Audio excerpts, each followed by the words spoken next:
Welcome back to HPP, the podcast that talks with tomorrow's hoop stars. I am Rich Harrison. Thank you for joining us again. Today, I am joined by Joey Bardak and Sammy Jossette. Did I get the last name right? Yeah, that's a pretty good job. A lot of people mess that up, but that's pretty good. I like the Jossette. It's some people say that, some people say Jossette, but you could go either way with it. Okay. And today we're going to talk about the NBA playoffs. We haven't talked about the NBA in a long time, but first, I'm going to let Sammy introduce himself. I guess you know Joey from when he lived in Georgia? Yeah, so I met Joey over the summer at a summer camp that we're going to be running it back this summer. Very grateful that I met Joey. We've been able to – I've never known Joey's one of the few people that I know that knows that much about sports like me. So, it's hard to find people like that out there, and we have our little joke that we do during carpool, where we're like the goated LeBron and D-Wade duo in carpool. He's on one side, I'm on the other. And we make that progress we make it operate very smoothly. So, looking forward to that. And I'm a Hawks fan for those who don't know. I'm going to probably talk about them in this episode and how I feel about them moving forward with their game tomorrow. And I'm excited to talk some hoops. All right. So let's jump right in. We haven't, as I said, we haven't done an NBA show in quite some time. And typically we have an NBA notebook like we do a college notebook when we talk NBA. So I guess first thing to talk about is, what do you guys make of the play-in game so far? Joey, I'll start with you. Yeah. So we've had, I'd say, one good one, and then the rest have not been as good. The Bulls Heat game was not close. Much to Sammy's dismay, the Magic Hawks game was not close. The Kings Mavericks game was not close. The Warriors Grizzlies game, though, was pretty exciting. That was a fun one to watch, even though the refs may have ruined it a little bit towards the end. The play-in tournament, I think it can provide a lot of fun moments, because I understand the argument of, teams 7, 8, 9, 10, it being too close to call, so let's have a little tournament to see who gets in. But then I think you also have some instances in which there is that gap, like the gap between the Warriors and Grizzlies at 7 and 8, and then to the Kings and Mavericks at 9 and 10. It's like they probably could have made that cutoff there.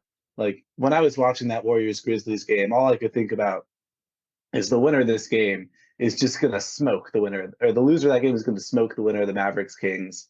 The Heat smoked the Bulls, Magic killed the Hawks. Heat, I think that, so there's been only one good game so far, I'd say.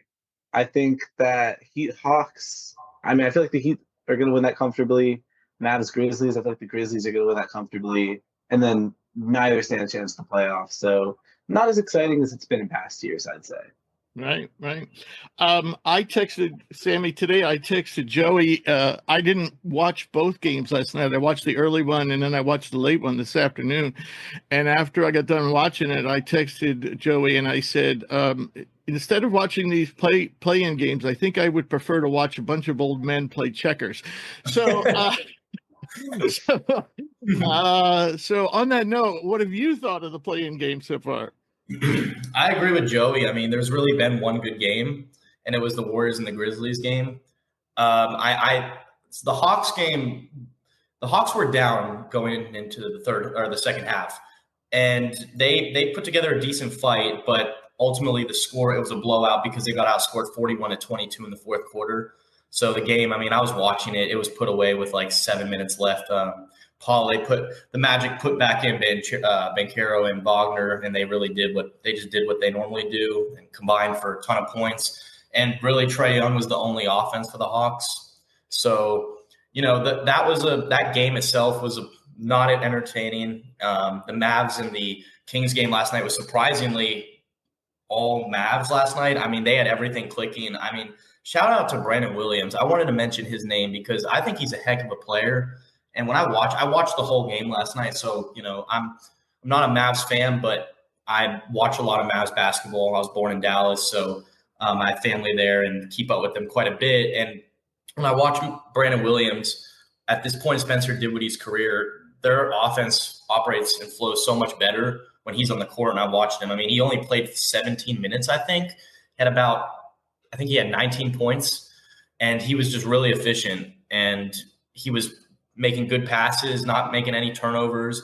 The Mavs were all over the Kings. I mean, Levine had like 20 points, but they were kind of not really. They were kind of in garbage time at the end. So that game, I was surprised. I think that the Mavs, the way they played last night, if they can keep that up, which I think they can, not saying that I think they're going to beat the Thunder, but I agree with Joey saying that the Mavs or the Heat are going to beat the Hawks after what I saw.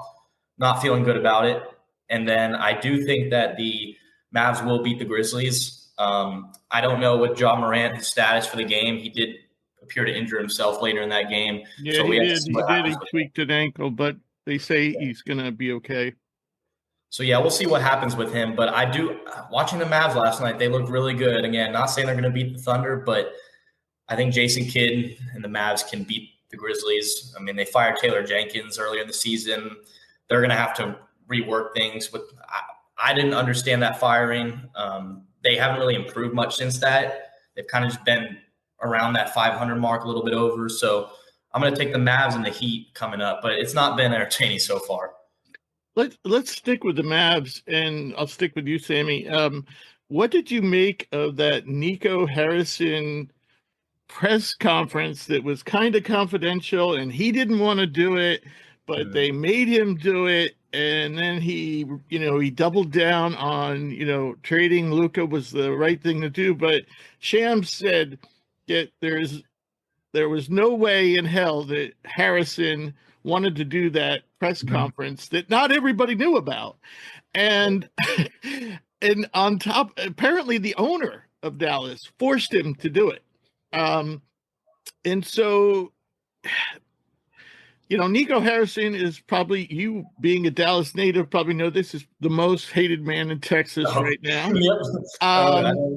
Do you looking back now, and maybe we'll have a better answer, maybe we'll have a better feel for this after the playoffs, but right now, what would be your take on what's going on with Harrison and what's going on with the Mavericks, and did they make the right move? Okay, so I know Mark Cuban is not technically the owner of the Mavericks anymore. He sold majority of the Mavs to an owner that I actually met when I went over winter break. I met the owner over winter break. We had my uncle had connections. It was pretty cool, but we went to the game against the Wolves, and I was watching a video on ESPN the other day that was recorded about 10 days ago, I think. And Stephen A. Smith sat down and talked to Mark Cuban about his thoughts on the Luka trade. And he was technically saying, Nico Harrison, you're an idiot. Like, what are you doing? And he made it seem like it was really Nico Harrison that made it go through. He called Mark Cuban to tell him, and all he could really say was, he was in disbelief. And he said, okay, yeah, you're getting Anthony Davis back. He's when healthy, he's a top 10 player. But with this situation, the Mavs clearly have an identity that they want defense, and they know that defense is going to win championships. And that's what Mark Cuban said and why he's still riding with Nico and he trusts him. But like I said, if you have a top 3 player franchise guard who's going to be a Hall of Famer and you just trade him like that, it's not, that they didn't even get multiple first round picks, which just blows my mind. This draft upcoming, you could have certainly got something.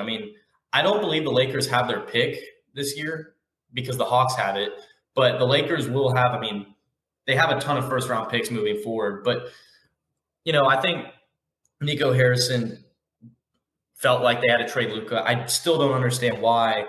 But, when Cuban was talking to Stephen A. Smith, he was saying things that, he probably wouldn't say if he was the owner, like, I wouldn't have done it personally if I was the owner. He literally said those words came out of his mouth, and that was very it was very appealing to me because I've always been a huge Luka fan, and seeing him leave to a team that I think is going to win the championship now, and we'll probably talk about our predictions, but since he's gone to the Lakers, they have been one of the best teams in the NBA. They have beaten up on some really good teams. They beat the Thunder. They played a good game. I know they lost another game to the Thunder, but when you watch them there, Luka balances out that offense so well, and it takes a little bit of pressure off LeBron because AD is not a primary ball handler. Usually he can handle the ball for a big, but AD is not Luka Doncic. So LeBron can kind of play off ball more and be even more effective. And then you got your guys in the corner like Hachimura, Austin Reeves, didn't even mention him. He's a heck of a player. I mean, averaged 19 this season, arguably had the best season of his career. So the Lakers are a scary team, and I think the situation with Nico Harrison, it's a mess. And once the season's over, I mean, we're going to have to see what happens. I don't know if he's going to get fired or what's going to happen, but I doubt it, because I mean the owner knew what was going on. So now this is a new owner, doesn't really have a lot of experience in dealing with sports, and he's also apparently has a reputation in his other businesses for letting his subordinates, basically letting them run the show, which is kind of good. We always complained about owners that are hands on too much. But at the same time, this, like you said, how do you, like, you remember those trades of Kevin Durant and Chris Paul, and they involved multiple draft picks. Right. And Luka at this age is like so much better, and they get one pick, and Anthony Davis, who's on the downside of his career. So Joey, you know, Cuban was also in an article recently in The Athletic, and basically he said what Sammy said. He basically said he wouldn't do the move. He thought it was a stupid move. And more importantly, he wasn't consulted about the move. He heard it after the fact. And so they probably knew that Cuban would, you know, Harrison probably knew that Cuban was going to say no way and blow a gasket.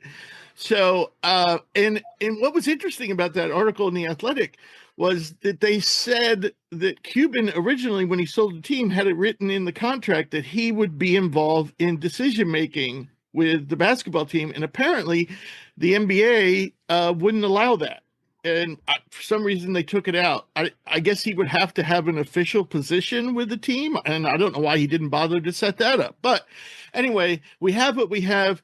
Joey, you know, what's your take on this situation? Do you agree that defense wins championships and the Mavs are in a better spot? They're not in a better spot, but my theory, the more I think about this, is that Nico Harrison was just kind of set up to be the fall guy. And I think that this By is whom? really By whom? by the owner. Hang on. I'll get to it. But I think that the owner allowing this press conference kind of confirms it. My theory is the Mavs, Luka's a fantastic player, but the Mavs weren't winning. They were struggling. They were not doing well in the Western Conference. Luka was giving them attitude problems. Like, it's not like everything was all sunshine and rainbows in Dallas before the trade. So I think, you know, the general manager, he's like, okay, Luka is giving us pushback. He's putting on weight. He's arguing with us. We're not winning that many games. The roster isn't functioning that great. Between Luka and Kyrie, they have no defensive, they had no guards on defense. Any guard they were playing was just driving right past them. They were giving up so many points per game. So I think, you know, the theory was let's trade Luka. We'll get an elite player in Anthony Davis, a solid role player, Max Christie, and a first. And I think maybe the owner looks at it as, we do this as we're not winning right now. What we have right now isn't working. So let's shake things up. Either it works and we look like a genius, or it doesn't work and Nico takes all the blame. And because otherwise, if the owner was all in on this move, if the owner was right there with Nico saying, yes, we should trade Luka, then I'm not sure why he hasn't said as much. I'm not sure why he is forcing him to take these press conferences just to get, you know, embarrassed by all these media personnel. It feels like I mean, Nico I think it's a horrible trade, and I think it's Nico's fault for it. But I also think that, you know, the owner is kind of throwing him under the bus a little bit for it. Maybe for good reason, maybe not. Maybe he's trying to, you know, appeal to Dallas and the public, you know, because of all the outcry of the move. Teams spend years tanking, like the Sixers did, to find a player like Luka. And once you get him, and if he turns out to be what you thought he was, they do this with Wembayama and Cooper Flag, and you have Luka. You went to the championship last year. You don't. I just. It's, it is the craziest trade. In the history of sports. It's ridiculous, but I think a trend we're starting to see in sports is owners, especially the newer owners, they are becoming more and more impatient. I think a perfect example is we look at the football side, right? The Broncos, we get the Waltons and the Penners and Walmart, and all of a sudden we're putting in all this money and we trade for Russell Wilson, and we give up everything at Russell Wilson, and then that doesn't work. And then, now we still have all this money, so we're these elite free agents. These are things that, we never would have done before under previous management. And, the Russ trade set us back for a few years. Luckily, Bo Nix worked out. But my point is, I think we're seeing owners, especially new owners, when the team, because I feel like the lifespan of, in sports especially, we're seeing it with coaches. We're seeing it with general managers. Michael Malone won the championship 2 years ago, already fired. Taylor Jenkins, I think, has been one of the more underrated coaches in the NBA, fired. Nuggets GM, fired. I think that the lifespan for people in charge in sports is becoming less and less. So owners, especially new ones, if things aren't working, they pull the trigger as soon as possible. And that's not a good call. Trading Luka is a horrible decision. I'm not trying to justify it. I'm just trying to, I guess, wrap my head around maybe why they might have done that. Right. All right. So let's move back to the playoffs. And as we look at things, Joey, is there one team, and I'm talking about not a top 2 seed, maybe not even a top 3 seed, but one team you think, I suppose we could maybe include a 3 as a dark horse, but you know what I'm saying? Is there one sleeper team do you think can make a run? Well, I'm going to start off with my Nuggets. I'll make it quick because I don't want it to come off too biased. I see Sammy shaking his head, but I think people are writing us off a little bit too quickly. Yeah, we hit a little bit of a dry spell. Yeah, Michael Malone is gone, but David Adelman has been in the system for years and years now. He's just as acquainted with the players and the way we run our offense and our defense.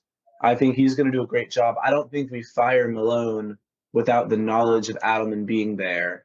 And we still have the best player in the NBA. We still have the best player in the world. We've seen what Jamal Murray is capable of doing in the playoffs. Like, all the pieces are still there, and I wouldn't be surprised at all to see it come together. So I don't know how far we'll go, but I think people are writing us off a little bit too quickly. But then on the flip side, I also think the Clippers, our opponent in that matchup, I think the Thunder are a fantastic team, and they are my pick to win the championship. But I wouldn't be shocked if they lost that round either, because I think that the Nuggets and the Clippers are a really challenging matchup. I would take both those teams to beat the Rockets or Warriors. I would take both those teams to beat the Lakers or the Timberwolves.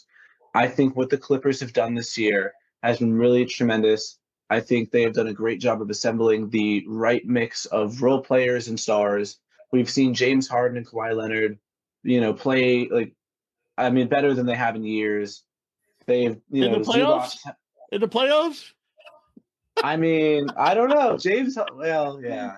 They're not the best playoff performers, but Kawhi is looking great.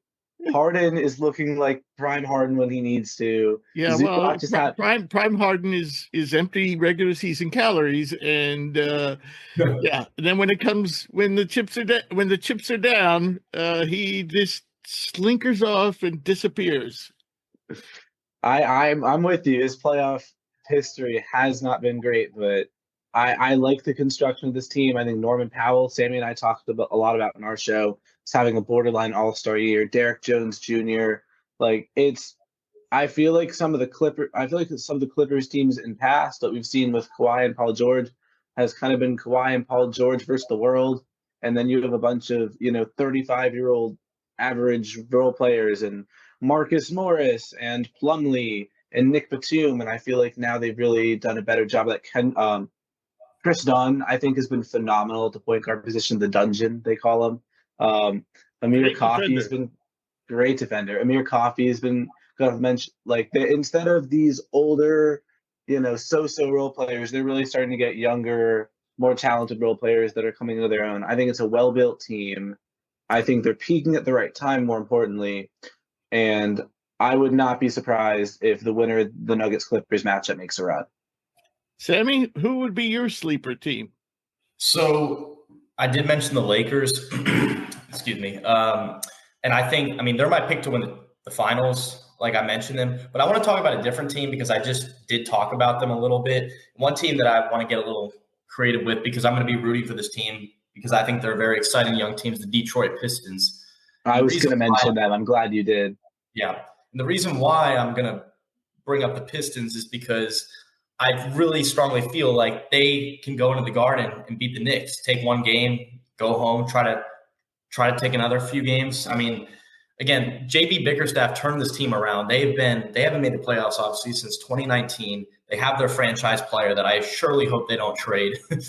Hopefully the Mavericks are listening to this, but they have so many good pieces around Cade. Starting off with Malik Beasley, one of the best 3-point shooters in the NBA, probably going to win Sixth Man of the Year, definitely deserves it. You got Jalen Duren, who had another great season, great young player. Jaden Ivey, don't think he'll be back, but, you got other great players. Marcus Sasser was great off the bench. You got, Tim Hardaway's a great shooter. And, Tobias Harris, they brought in that veteran to – he's had a fantastic year. Yeah, bringing in Tobias Harris really helped. That's a move that the Pistons – it worked best case scenario for them. They got Ron Holland. I know he's probably not going to play much of the series, but another really good young player. And then obviously they got Asar Thompson, who's great on the defensive end that can anchor down their defense when even Cade's a really solid defender. And, he's turning into one of the best young players in the league. He is passing, rebounding, scoring. He does it all. And again, I don't feel good about it's a bold pick that I'm picking the Pistons to win, but I think the Knicks, I wouldn't be surprised if they do. Obviously, the Knicks have Jalen Brunson, Cat, they have a very good team themselves. They have more experience. That could be what lacks. That could be what hurts the Pistons, their experience. But, we've seen young teams go on runs like last year, the Pacers. I really like watching them with Halliburton and, they had a bunch of young guys. They got far, they couldn't beat the Celtics, but nobody could. And I think I wouldn't be surprised if the Pistons go on a run like the Pacers did last year.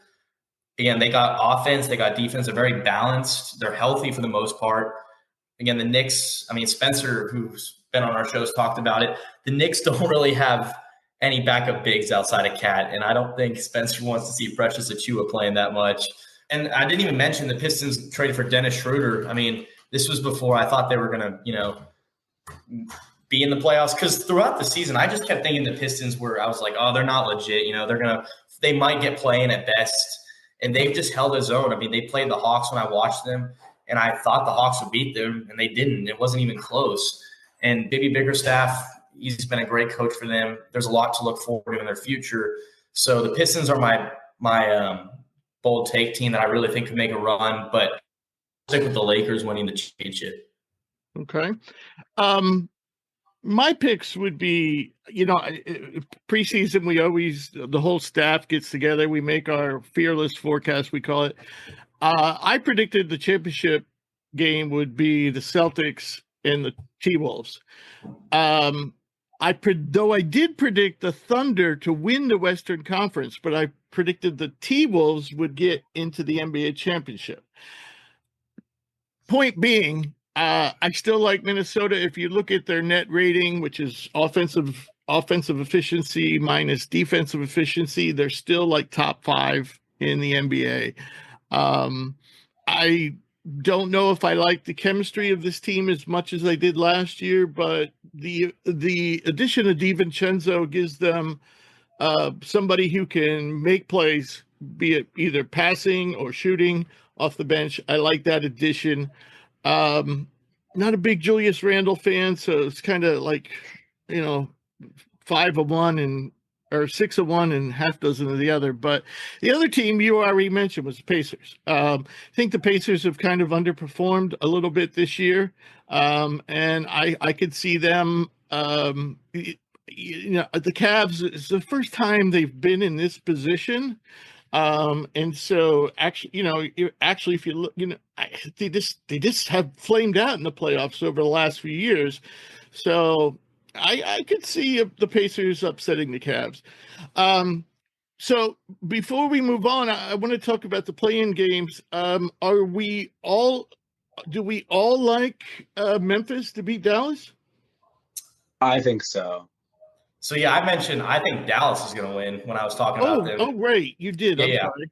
But again, I wouldn't be surprised if Memphis wins. I mean, part of this could be my Dallas bias, but like I said, if they play the way they did yesterday, which I strongly think they can, and if they play Brandon Williams over Spencer Dinwiddie, they will win the game. I mean, the Grizzlies' jaw might not be 100%. That could really affect them. And they played a really good game against the Warriors. And again, I'm worried about the Mavs being able to close out on Desmond Bane, Jaren Jackson, and Luke Kennard because the Grizzlies have so many good shooters. But I think the Mavs have some momentum. They'll ride it into the game. They'll win. But, I mean, the Thunder are really good. And once that happens, I think the Thunder will move on. But only time will tell with that.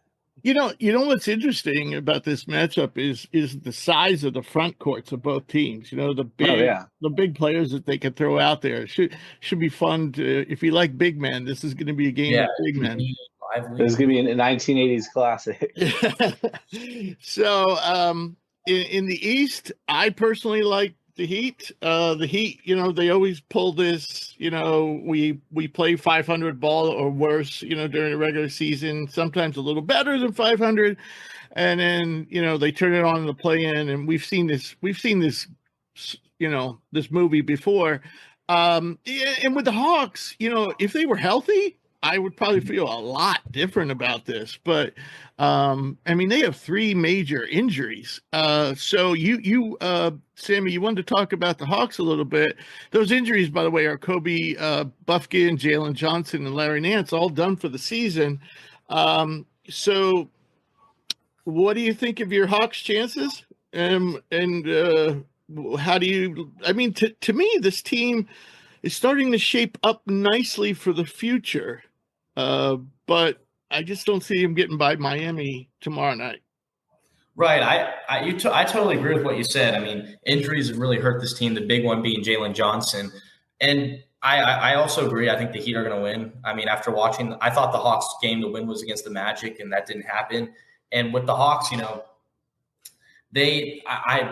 might sound crazy that I say this, but maybe not. I was talking about this with some of my friends who are other Hawks fans, and I think this season was a success. We won 5 games over our projection.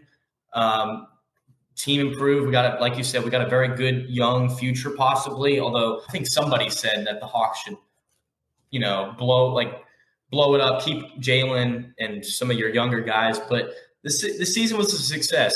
I mean, we were able to turn DeJounte Murray into Dyson Daniels, who's one of the top 5 best defensive players in the league.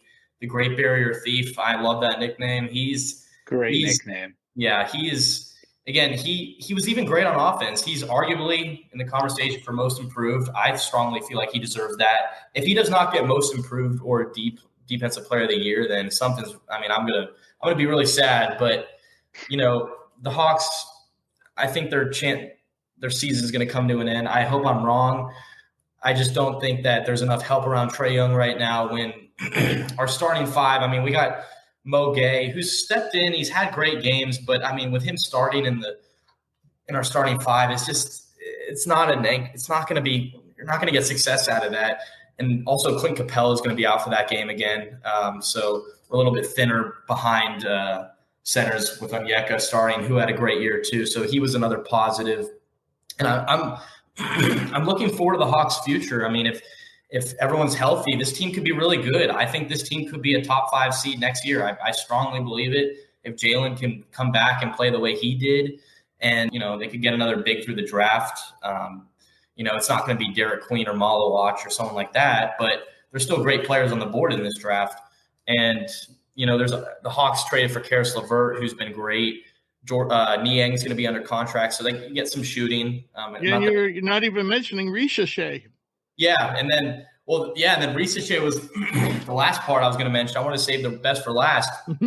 He was a little shaky to start off his career, but that's every young 19-year-old is going to have those ups and downs. But I mean, he had the most 30-point games out of any rookie, almost had a 40-point game. And just his growth and mentality on the floor. I mean, I've been watching him all season, and I really think he could be a 17 to 18 point per game scorer next year. And that I really do, especially with Trae Young and his passing. He'll find you. If you wherever Reese Shea is, Trae Young will find you. He's the best passer in the league. I mean, arguably Jokic maybe, but and Reese Shea I was very happy to see how he progressed, and he was this raw prospect coming out in the draft. The Hawks made the right pick. Again, Castle's a great player, but this team has a lot to look forward to, a lot of young pieces that you can build around Trae if he sticks around in the long run, which I think he should. But if this team's healthy, they can be a top 5 seed. And I just don't know if they're going to beat the Heat. Right. So, Joey, when we're talking about the playoffs, what sleeper players do you think might emerge? Not necessarily players that coming out of completely nowhere, but players that maybe haven't really had super standout seasons, but you think they might emerge, to be impactful in this playoffs. Right. So the first player that comes to mind is Benedict Mathurin. Yeah. I look at the Pacers from last. That was one of mine. That was yours? That was one of mine. Yeah, Mathurin. I forget what year he was drafted, but I recall saying he was my favorite player in that he draft. was a rookie last year, so wasn't he? A few years ago. 2 years ago. Okay. I think it was 22. Maybe was the draft class. He's only been. This is either his second or third year in the league. I must be his third then. I think he was drafted in 2022. Drafted in 22. Okay. And yeah, I recall saying he was going to. I recall thinking he was my favorite player in that draft class, and I don't know how well that take turned out because Banchero and Holmgren are in there, but he's turned out to be a really special player. He wasn't. I don't think he was viewed as a guy that could score at the clip I remember in his rookie year, there were stretches he was averaging over 20 a game, and doing so off the bench as well. And I don't know if people really pegged him to be that level of a scorer, but he's shown his ability to do that. Last year, in second year, we were here at Hoops Prospects. We were very high on him as a prospect, and we pegged him for his rookie season, 22-23. We pegged him to win Rookie of the Year, I believe. I did too. And yeah, last year, second year, big developmental year, he missed a large portion of injury, ended up missing the playoffs. And now he's back this year. And I look at the Pacers team, and they had a great run last year.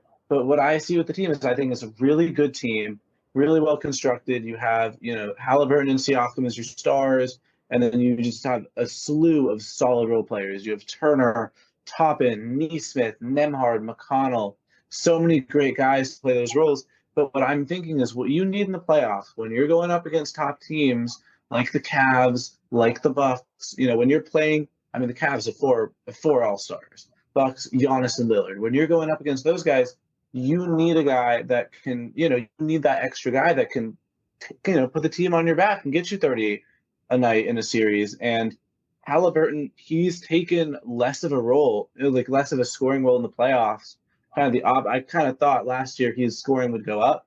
He was averaging 18 a game. There were, several. I think there was a playoff series where he was averaging 10 a game, and kind of letting Siakam do more of the work. But even Siakam wasn't really touching 30s. It was more so low 20s.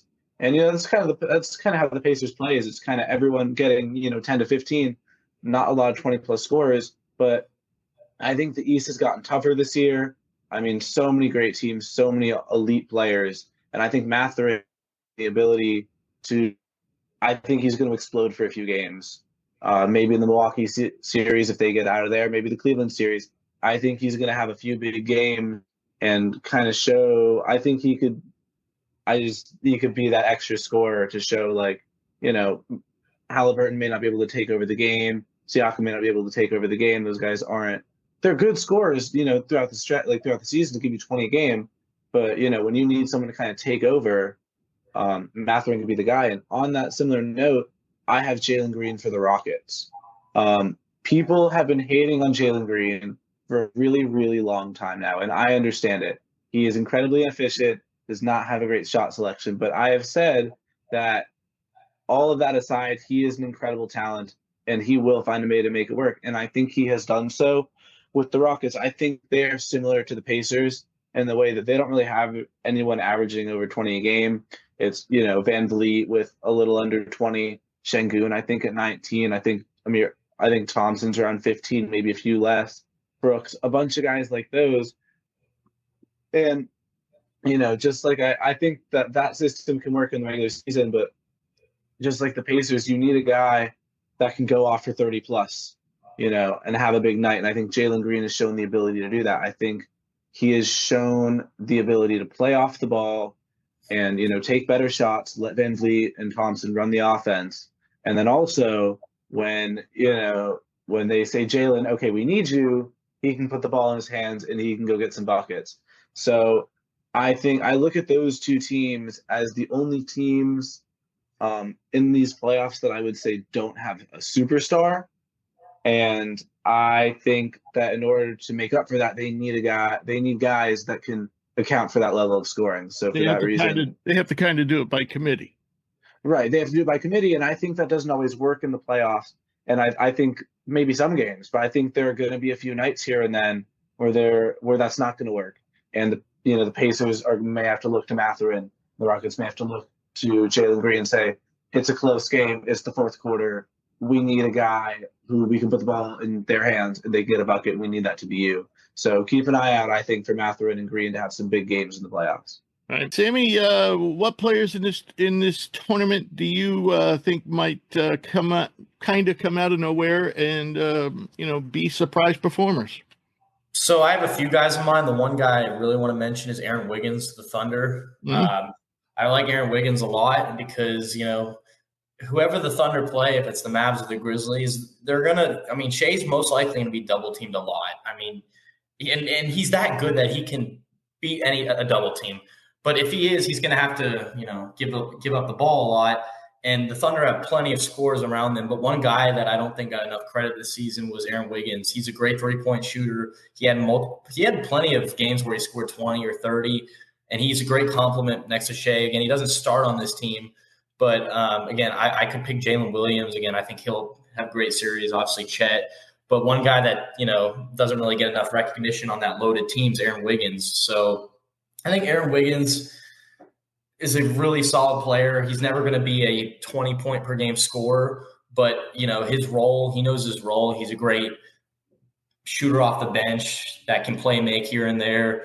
And, every team needs a player like that, which is why he plays D too. He's classic 3 and D guy. Yeah, he's a shooter, 3 and D guy, and a lot of teams don't have that, Right. And I also think that, guys like Isaiah Joe, Caruso, and Dort, they're great players, but when you need someone off the bench to make their own shot, if Shea has to give up the ball, Wiggins can do that, whereas some of those other 3 and D guys, they're great players, but that's not really their strength. Right. And I didn't know that he was that good of a defender, but I did. Pretty much everybody on the Thunder is a good defender, though. Mark Day will not make sure. When you think of a defensive identity team as the Thunder, you got your all-NBA superstar Shea, who's one of the best defenders in the league. Jalen Williams, great defender. Chet Holmgren's a great defender. Caruso is one of the best defenders. The list goes on for this team. So I really like Aaron Wiggins. And then the other player I wanted to mention is Naz Reid of the Timberwolves. Mm-hmm. He's finished the season not on a great note, but that happens with a lot of players, and I'm not going to give him too much crap for that. He had a great run last year in the playoffs. The Wolves are going to look for him more this year because they don't have Karl Anthony Towns, and I'm with you on I'm not a big Julius Randle guy either. He's a good player. He's a good player. He's not amazing. But with Naz Reid, he's one of the best 3-point shooting bigs in the league. The Wolves are going to need him because in order to beat this Lakers team, you're going to need your 3-point shot. You're going to need him to play defense too, and he can do that. And I really like Naz Reid to get other players on this team involved. If the Lakers are closing in on Anthony Edwards and he can't get a shot to fall. You know, other guys on this team have to step up. And I truly think that Naz Reid or DiVincenzo can step up. Mike Conley's not really going to do that in terms of points, but again, he's a good veteran guard that can, you know, create offense for other people around him. So Naz Reid's another guy that I think will have a really good series and will be a key X factor to beating this Lakers team, which I don't think will happen. But if he's on and he can score 20, play some solid defense, shoot efficiently, like around 40%, which he definitely can, like he did last year, it's going to be a fun run. It's going to be a fun round for the Wolves. Right. Beside Mathurin, my picks, one's probably not a huge sleeper per se, but he hasn't had the best of years, and that's Mikal Bridges of the Knicks. I still think the Knicks are gonna, end up clashing with the Celtics. Preseason, I thought the Celtics had a slight edge in that matchup, and I still do. But I think the Knicks still have enough talent that they could get to the finals. But I think that what they're going to need is, what you're going to get from Brunson, what you're going to get from Hart, what you're going to get for Towns. But Bridges, I think, is the sleeper in that group.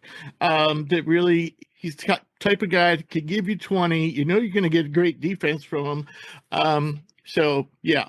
The other guy I like is a real sleeper. And this is deep, and this is on Houston. This goes out to Camriel, who was going to be on the show, but then had to back out last minute. And one of his favorite college players of all time, when we do draft analysis, is Tari Eason. And Tari Eason does just about a little bit of everything, And he's a glue guy. But I think so. I wouldn't expect him on a team with a bunch of scores. Like Sengun, and we know Van Fleet can fill it up, and obviously Jason Green. But I just think if Tari could be the type of guy who just does a little bit everything, makes those winning plays, that could give this mostly inexperienced Houston team maybe an edge that other teams might not have, because he's athletic and he's kind of like the ultimate NBA player. In terms of size, athleticism, prototypical guy. So they would be mine. So let's move on to our picks of the week. And what we're going to do here is we're going to pick each series, and you can state who you think's going to win the series, but you might like the odds for the other team. So we'll start with Joey, and we're going to start with the 1-8 matchup. Now probably don't know the odds here, so if you do think the Thunder are going to get upset, but I would think the Thunder are going to be pretty heavy favorites here in this series, like something like minus 500, or minus 5,000, something like that, like the Celtics are over the Magic. Yeah, I think so. I don't really see anyone contending with the Thunder. I think that anything short of a Western Conference Finals appearance for them is a disappointing season. And I think a team like the Grizzlies, they could make it interesting. They could maybe steal a game or two, but I would be astonished if the Thunder lose round one. I mean, like Sammy said, they have such a solid defensive identity. Everyone on that team is going to hit threes. They're going to play team basketball, and they're going to be tenacious defensively. I mean, Shea, maybe the MVP, is, there may not be a better player at getting you a bucket in the NBA right now. And, Jalen Williams playing great basketball, Chet Holmgren. It's just fantastic team. I would be astonished if they lose this one. All right. Well, you may have to pay for it, because if they're minus 5,000 and you put $10 on, that's you're gonna have to bet like 500 to win. Let's see, that's 500 to win 10. Isn't that what it is? Right? Yeah. I think so. Yeah. It's better. Look, it's better than the alternative, I think. Right. So, Sammy, what we do for you've never done this with us. So we make our picks and we pick an amount. Usually, the default amount is $10. Can't go any lower than 10.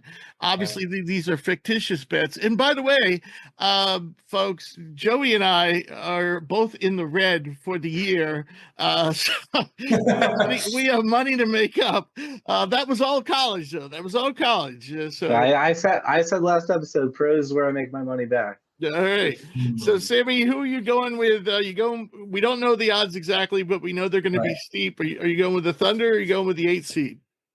I mean, I think Joey pretty much covered it. You got to go with the Thunder. Anything, like you said, anything short of Western Conference like finals and a finals appearance, it's not a success. They don't get to the finals and they don't win the Western Conference. It's not a successful season. I mean, it is in terms of, having the 1 seed, having the best overall record, but, expectations are sky high for this team right now. And they have every single piece to the puzzle to win the whole thing. So, I don't think any team can really compete with them in the West unless you're the Lakers, which again, I'm high on, or, the Nuggets could still, Nuggets are a really good team still. We don't know what's going to happen. The Nuggets could still put up a good fight, but I think the Thunder are the obvious pick, and I think the Mavs could put up a good run against them. They did beat them last year, but this isn't the same Mavs team that they played last year because they don't have Luka Doncic, obviously. So, I think the most that this 8th seed, whoever it is, the most they'll win, I think, is one game. That's a bold pick, but I think the Thunder could get an easy sweep here. All right. I too am going with the Thunder, despite the steep odds that we expect to pay. So I personally, if you're betting $500 to win $10, I probably wouldn't recommend that to you gamblers out there. But but for this contest, we have to pick them all. So I'm going to put 10 on the Thunder. Now we'll move on to the Clippers and Nuggets. Joey, you were singing the praises of the Clippers. So what are you doing here? Well, I do like the Clippers, and I think it's going to be a really tough matchup. But I've got to rock with my Nuggets. That's my team. I still have Jokic, Jamal, like I said. I don't know. Maybe it's biased, but I still think they're capable of a deep playoff run. Jamal Murray, we've seen what he can do in the playoffs.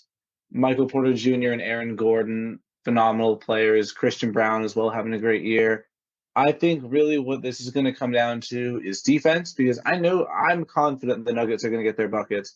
I think what it'll come down to is will the Nuggets be able to stop Kawhi and James Harden? And I like the matchup of Aaron Gordon on Kawhi Leonard. Kawhi Leonard's a great player, but Aaron Gordon has gone up against some of the best forwards in the NBA.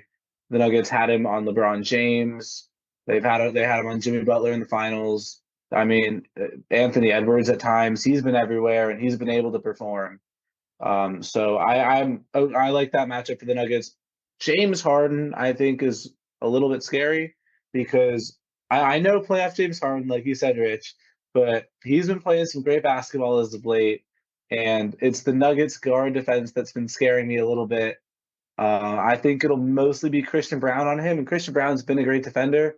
This will be a big test for him. He's still a very young player. And James Harden, I think, will still get his. But if Christian Brown can limit him a little bit, if Aaron Gordon can do his job, if Michael Porter Jr. can pass the ball every now and then and hit his shots when he needs to, Jokic is going to do what he does. Jamal is going to do what he does. And I got to rock with the Nuggets here. I agree, and I'm going to make this quick because I look at this Clippers roster, and it just makes me laugh. I mean, Harden, notorious for his playoff failures. Kawhi Leonard, notorious for leaving in the first round of a series. And then you have Ben Simmons. Ben Simmons. The cherry on top right there. This is like the trifecta of playoff failures. All they need is Joel Embiid at center. Oh, geez. Yep. There you go. I couldn't agree more.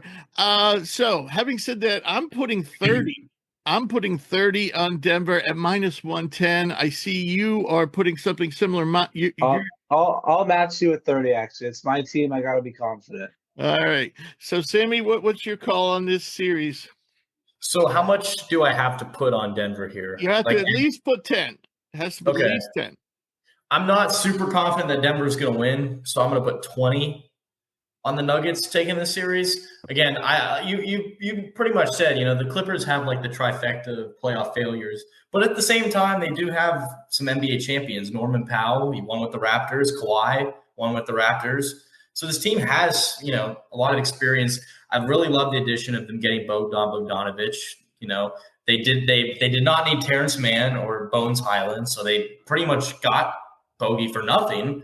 And again, Bogey's had a really rough season, but I just wanted to bring him up because when you need in the playoffs, the way the NBA is today, it's all around the 3-point shot. And you need guys to come off the bench, like I mentioned with Aaron Wiggins, to hit threes and go on runs. If you're down, the 3-point shot's going to be what gets you back in the game.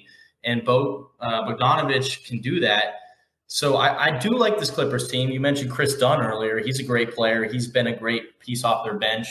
Zubac, I don't know if we mentioned him, but he's turned into one of the better centers in the league. He's had a fantastic year. Yeah, he's been amazing. Averaged a double-double, 16.5 points.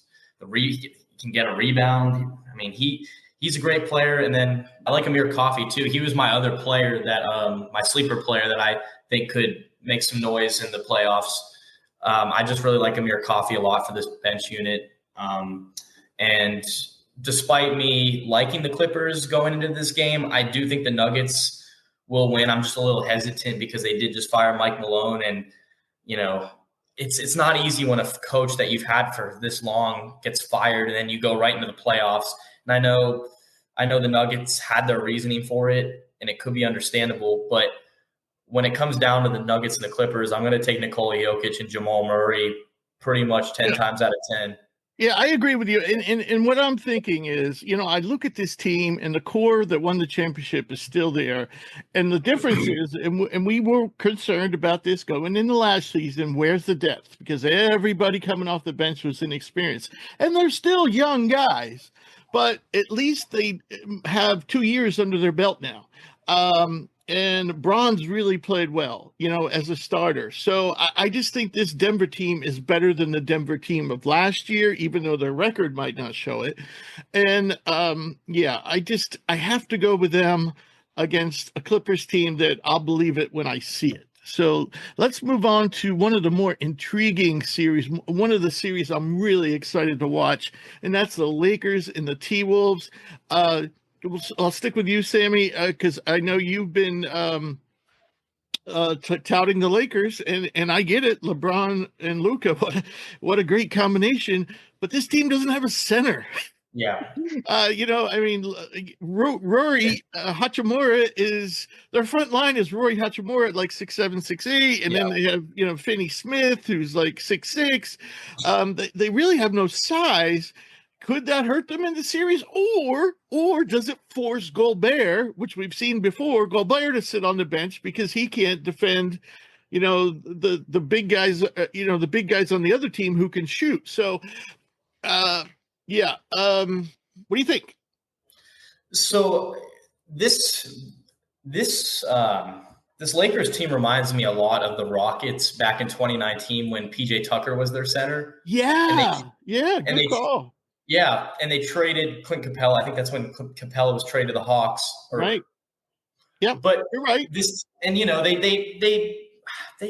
had some good playoff games, and you mentioning that there can be doubt with the Lakers. They don't have a center, but they've been able to make it work since they've got Luka. And I'm such a big Luka fan, and he's that good that I don't even know if it's going to matter in the series. Surely, I do think it might end up hurting them if they have to play the Thunder, because the Thunder have twin towers, Hartenstein, Holmgren. Right. I mean, Jalen Williams, he'll play some minutes off the bench, so that might hurt them. But it's tough. I'm very confident, though. I have the Lakers at $25 because, at minus 195, which is basically 2-1. So, yeah. And again, they got LeBron, Luka, Austin Reeves. Jackson Hayes, again, believe it or not, he's been pretty solid. He hasn't been great, but he's been good for. I think he's been what the Lakers have hoped him to be. He hasn't been bad by any means. He's a great shot blocker too, and the Lakers got other pieces. I don't know how much Dalton Connect's going to play in the series. I mean, clearly JJ Redick hasn't really had him in the rotation towards the end of the season. I don't like it. I know Joey's a huge Dalton Connect guy. So we picked him as rookie. Collectively, we picked him as rookie of the year. Yeah, he's but great. We didn't know they'd end up with Luka. Yeah, I mean, that really kind of not hurt his chances of playing, but. I think they should keep him though, because LeBron's not going to last forever. And now is Dalton Connect LeBron? No, he's not that versatile. But at the same time, he's a better shooter, and he's a pure scorer. So I think he's kind of like maybe Jordan Poole. Maybe a little more athletic, maybe a little better shooter, and probably a better teammate. Yeah, exactly. But the Lakers have other guys that can step up. Jared Vanderbilt, someone that hasn't really been healthy all season, but he's a decent defender too. So he's a big that can kind of play the 5, but is more of like a stretch 4. And then they got Gabe Vincent. They have other guys, and then Dorian Finney-Smith, and then a lot of boring names. They just do what they're supposed to do. Right. The Timberwolves are more of the more exciting team outside of LeBron and Luka, and then the Wolves have Anthony Edwards, and I think the reason why they could beat the Lakers here is because Anthony Edwards has a lot of playoff experience coming off of last season, and I think what happened with the Wolves last year was it was fatigue.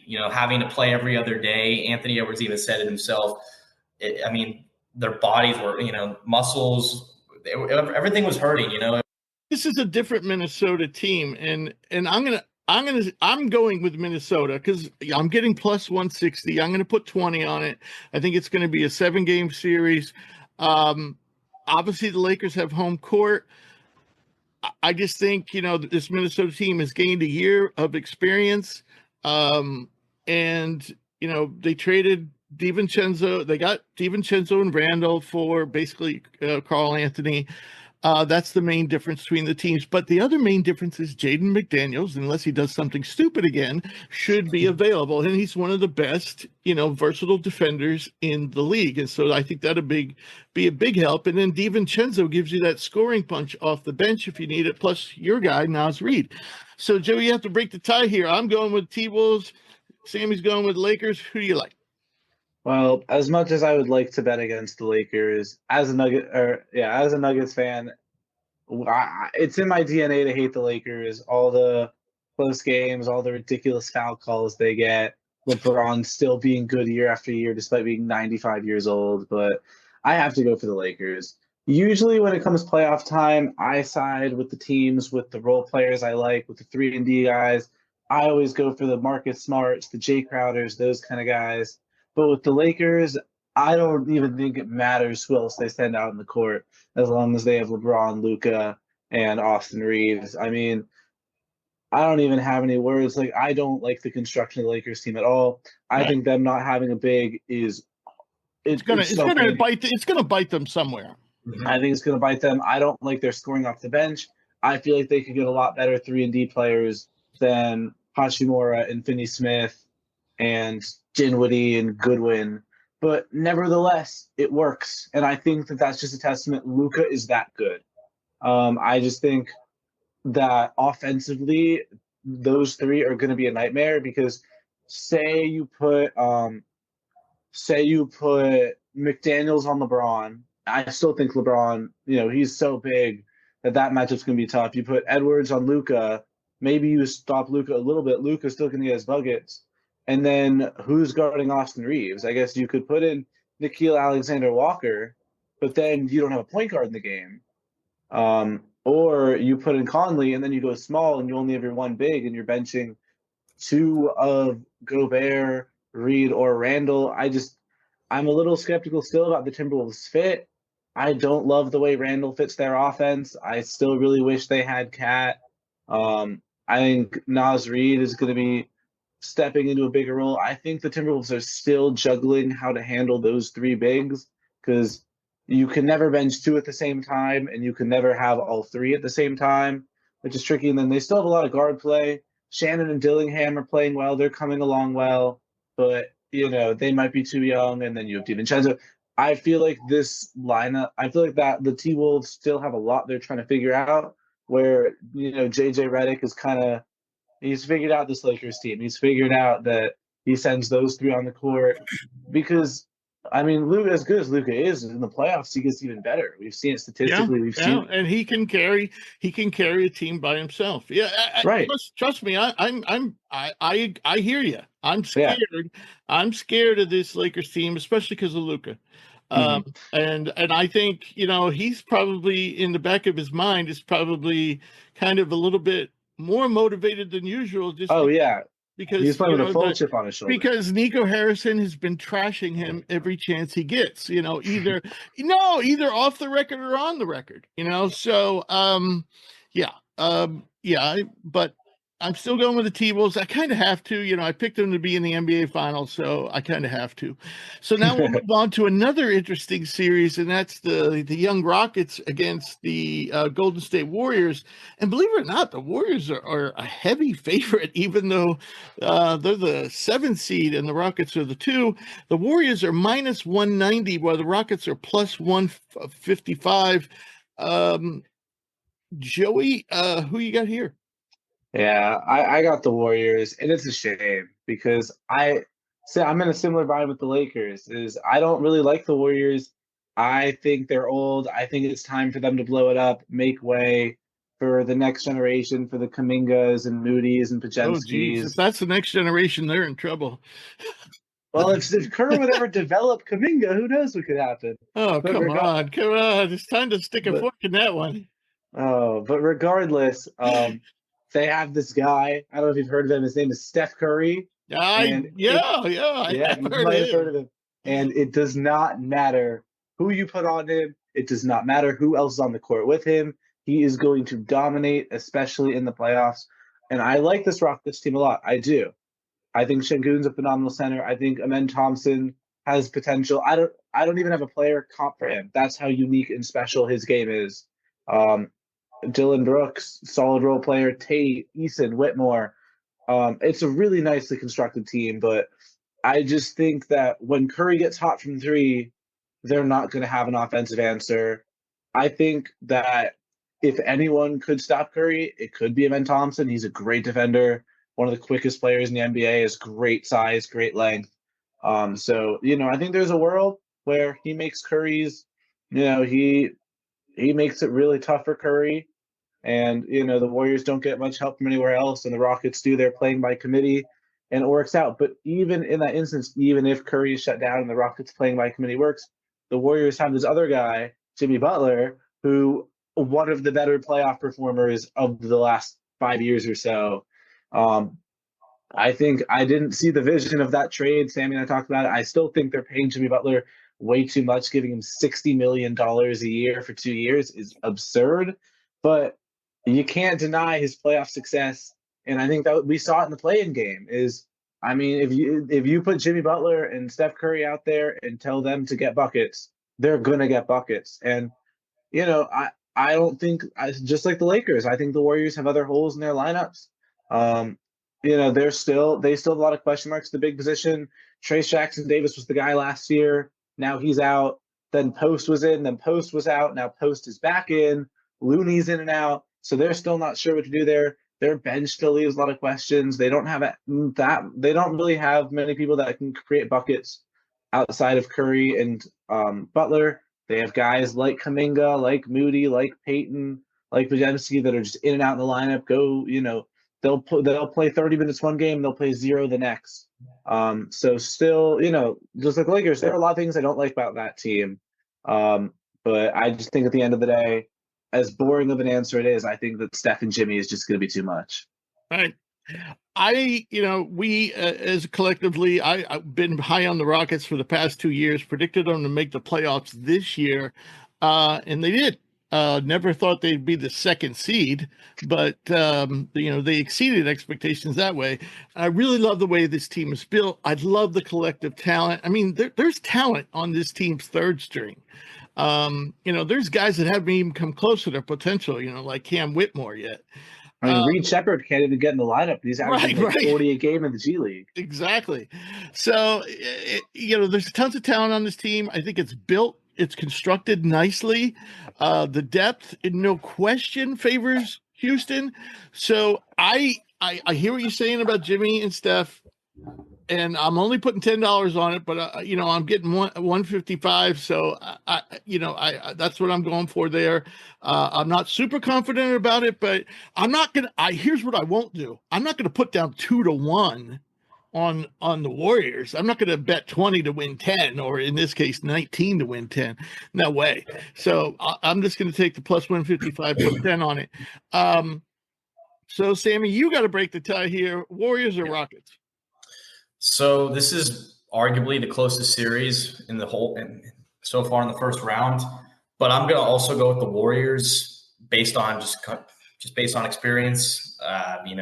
The Warriors have one guy the Rockets don't, and Steph Curry.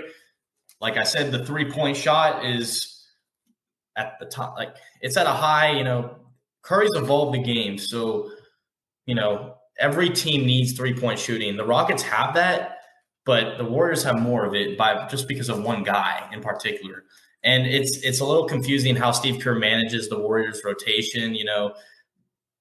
Kuminga will play one game and then he won't the other. He didn't even play in the play-in, I don't think. And I don't think that's going to affect the Warriors necessarily, because they do have Jimmy Butler as well now, and I think he's going to help them out a lot. Jimmy Butler was the best player in the last game for the Warriors. Curry had a great game, but I think Jimmy Butler was the main reason why they won the game. He had 38 points, I think. And, Jimmy Butler, we've seen in the past, he can carry a team to the playoffs, and now he's got Steph Curry with him.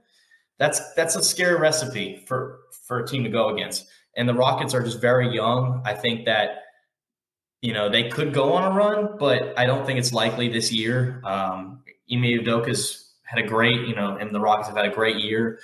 But I think with the Warriors, again, they also have great defenders. Draymond Green's still there. Podziemski's a great player. And I think the Warriors just have more, even though their record wasn't better. I think they have more on the table in the playoffs for success. Look, I just, I don't – it's so tough because the Rockets, if they weren't playing the Warriors, I think they'd match up well against other teams. I think they match up well. The question is, do they have the experience? Can they contend with these all-time playoff greats? That's the scary thing. But yeah, all right. So we got 2 for the Warriors, 1 for the Rockets. Now we'll move on to the Cavs and either the Heat or the Hawks. I think the consensus is it will be the Heat, but we don't know the odds. Probably going to be pretty steep, but probably not as steep as the Celtics. So I'll just say right off the top of my head here, the Cavs were a team, I thought would make the playoffs, but I certainly did not see them being the 1 seed. And we have seen this team definitely underperform in the playoffs. So that is scary, especially against a Miami team that has a reputation for overperforming in the playoffs. But I'm still, I think the odds will be pretty steep. So I'm only going to put 10 on them, but I like the Cavs to win this series. How about you, Joey? Yeah, I'm in the same boat as you, Rich. I have the Cavs here. I mean, I think they're the better team than whoever wins this. But yeah, I'm not as high on them as their number 1 seed would suggest. And also, I mean, we've seen how scary the Heat can be if Hero is playing like this. I mean, they play such great team basketball, really solid defensively. I was thinking about taking the Heat just from an odds perspective. You lose $10, but you have the chance to win so much more. So, I mean, I'll stick with the Cavs here because I don't have that much confidence in the Heat. But I think assuming the Heat beat the Hawks, I think it's very possible they take 2 games away from the Cavs. And I really wouldn't do well. I really am not willing to put more than 10 in the Cavs. I'm not that confident. Like, you're probably going to have to bet. I mean, I would say the series odds are going to be something like, 2,000, 3,000. So you're going to have to bet like 200 to win 10, so that's Right. steep, Yeah. But, yeah, like I think like they'll see teams scary. Spoelstra just has some black magic in the playoffs. He always seems to pull out. And yeah, I think the Cavs will win, but I think if it's the Heat, I think I think Cavs fans will be on the edge of their seats a little bit. I think that it could be a 6-game series. Right. What do you think of Sammy? I think I'm more confident with the Cavs. I think the Heat could make it close if it is the Heat. Spoelstra, the Heat do this every year. They made the finals as an 8 seed. They can, the Nuggets pretty much dominated the series, but the Heat showed fight, and that's what they do every year. Again, I don't know if you know this, Joey does, but I'm a huge one of my favorite players in the league. I got to mention is Tyler Hero. I've always loved Tyler Hero.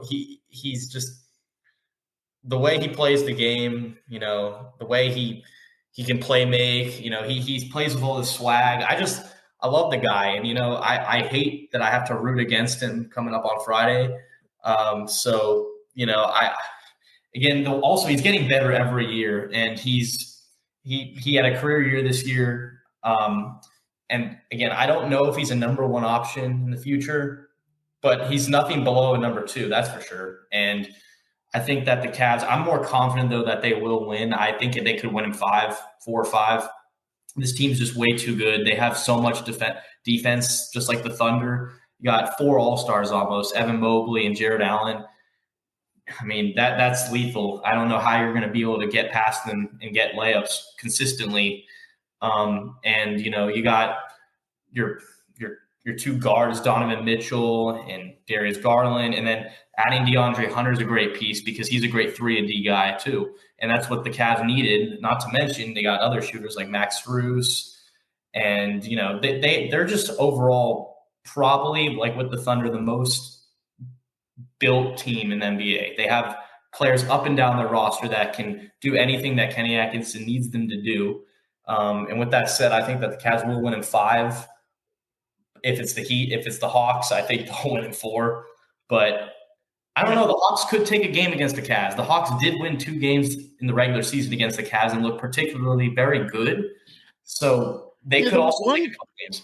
The one thing I don't like about Cleveland is their bench. I agree. That's the one thing. They seem to go really good players. They go about 6 deep, and that's the one thing that concerns me. Yeah, right, I think with the Thunder, if you look past their starting lineup, you still have Caruso, Wiggins, Isaiah Joe, Cason Wallace, even AJ Mitchell gets in there sometimes.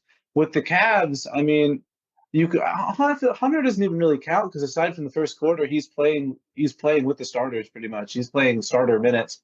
So I mean, you have Jerome who's been really good, and then Hunter kind of, and then Strus, Merrill, Dean Wade, like no one that guys are solid, right? Decoro too, and guys that they can sit in the corner and hit their threes, but you don't expect too much more from them. Right. So I think that, especially against a team like the Celtics, and I think another really well-rounded team, I think that could pose a problem as well. Right. So now we'll move on to an interesting series, a series I expect to be close. Here's the interesting thing, Damian Lillard has been out with deep thigh thrombosis, and that can be problematic. Sometimes requires surgery. I know my wife had it and needed surgery. And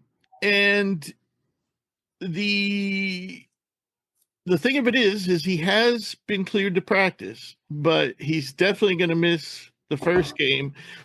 I would suspect he's probably going to miss a few games. They're probably going to need at least to give him, I don't know, maybe a week to get up to speed. If he's just been cleared for practice. And if they don't give him a week, he's probably going to play limited. So here's the other interesting twist to this. The Bucks have been one of the hottest teams down the stretch. Now, we know a lot of teams are like not playing anybody and stuff like that, but they have been one of the hotter teams down the stretch without Lillard, who's been out for about a month. So, Joey, what do you make of this interesting series? Yeah, I'm rocking with the Pacers here. I think with the Warriors and the Lakers, I was kind of able to overlook their roster issues because I have enough faith in LeBron and Luka and then Steph and Jimmy from playoff success, but I don't have that as much with Giannis and Lillard. I don't think this roster has worked the way initially envisioned. They've gone through, I think, 3 coaches now. They've been making a series of trades. Middleton's off the team now, replaced with Kuzma, which has not been a good fit at all. And yeah, they've been hot as of late, but I feel like getting hot down the stretch towards the end of the season doesn't really count because I mean, people are because you're playing a lot of nights you're playing games. G League teams, really. Exactly. It's like in the NFL, when you get down to week 14, the Desmond Ritters and the Colt McCoys and whoever come out to play. Right. So, there's a little bit of an asterisk on that, but I just, outside of Dame and Giannis, I feel like this team doesn't have much. Brook Lopez, I feel like he's starting to show his age more and more. Right. And here's the other thing about the Bucks. They play their starting 5 a lot of minutes. They do. Whereas in the Pacers, they have a lot of depth, which is very important for playoff time. And what I like about depth is not only you keep your players well rested, but I like the idea of riding the hot hand. Oh, Nembhard's struggling, Shepard's playing well, we'll play Shepard. Toppin's struggling, Neesmith's playing well, we play Neesmith. If you don't have that depth, not only are your players going to be more tired, but if they're struggling, you're kind of stuck with them. And I think like AJ Green's been shooting the ball well, Gary Trent Jr. has been shooting the ball well, but I think Kuzma is I feel like he's the Julius Randle of this team. He kind of just clogs up the possessions. He doesn't really add much. He's going to hold the ball. He's going to take a lot of bad threes. Is not going to defend for you. I feel like that series is very much going to be Lillard and Giannis. I feel like it's going to be a 2-on-5. I really feel like it's going to kind of look like a 2-on-5, really more of a 2-on-10 because how much depth the Pacers have. And yeah, I like the Pacers' depth. And not just the depth, the scores. I mean, between Halliburton, Siakam, and Mathurin, like someone's going to put up 20. Someone's going to be able to hit a big shot for you. And also the Pacers, they've had success against the Bucks. And They beat them last year. They won earlier in the year, that crazy shot from Halliburton. They just kind of seem to have their number. I think Rick Carlisle is a great coach, really good at making adjustments. So I'm rocking with Indiana here. Right. Sammy, it looks like you have a different opinion. By the way, the odds on this series, the Pacers are minus 165, so they're the favorite. The Bucks are the underdog. You get plus 135. And Joey, for all his Pacer talk, only put $10 on the Pacers. Look, at the end, hear me out. It's still Giannis. Like I think the Pacers will win, but it's a 4-5 matchup. It's close, and it's still Giannis. So I feel confident in my Bucks. You know what? For my Pacers, I mean, I'll up it to 15. You called me out. I'll up it to 15, but it's still Giannis. Alrighty. So, Sammy, what are you thinking? So I want to go with the upset here, and it's hard to imagine the Bucks as an upset, but they don't have Dame. I don't know how long he's going to be out for. But the reason why I'm picking the Bucks is because it's so hard to bet against Giannis. Last year, I know the Pacers beat them, but if I'm not mistaken, I don't think Giannis even played in that series. Yeah, I think you're correct. And Middleton was also shaky. Yeah. So, when Giannis isn't on the floor, that's a huge difference for any team you play. I mean, Giannis is one of the top 3 players in the league, and he's a bulldozer when he goes into the paint. You can't stop it, no matter how many guys are there. Giannis, again, has had another MVP caliber season, averaged 30-plus points. He even had a few games where he had a 20 assist game. So he can move the ball around too and get his teammates involved. I think he's getting even better as a passer at this point in his career, which is scary. Mm-hmm. There's other players on the Bucks too that I think could be X factors in this series, like Ryan Rollins, who stepped up, who's earned a spot in the rotation lately. He's a good 3-point shooter. He's a good scrappy player. And then if AJ Green and Taurean Prince can hit their threes, I don't think the Pacers will be able to stop it. But I'm a little hesitant because I do think you guys did make a good point with the Pacers that Big Mathurin, they didn't have him last year, and look how far they got. They got Miles Turner, who's one of the most underrated, just solid centers in the NBA. So again, it's hard. I know I can see why the Pacers are the favorite, but this Bucks team does have Giannis. Again, I know they don't have Dame now, but Giannis is better than Dame. And also, they have other, I mean, training for Kuzma. I don't like Kyle Kuzma as a player that much, but he's been good enough in this Bucks offense where he can get you and he's not a good defender or anything, but there's other players on this team. Brook, great defender. I Bobby just feel Portis just came back. Carlisle's probably the better coach in this series. I'm not a big Doc Rivers guy. I don't think he's a great coach, but I don't really think it's going to matter much in the series because if Giannis puts enough pressure on the Pacers defense, if the Bucks can hit their shots, they'll win. It's just, the Pacers have a really good team. But what scares me about that is you're looking Kuzma. I think Kuzma would, if Dame is not available, Kuzma has to have a big series. Yeah. And the other guys you're looking at, if Dame isn't around to round out the minutes, are guys like Ryan Rollins, AJ Green, Kevin Porter. Come on, man. You ain't going nowhere with those guys. So, they're just, maybe Porter and Rollins, maybe have some upside, but they're just not ready for prime time. I'm banking on the upside here. I just think just how, like, when Joey mentioned Luka, Giannis is that good that he can carry a team.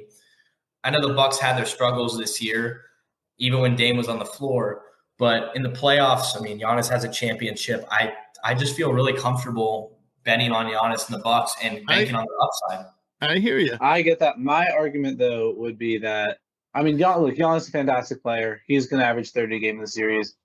You can't really stop him. You can only hope to contain him.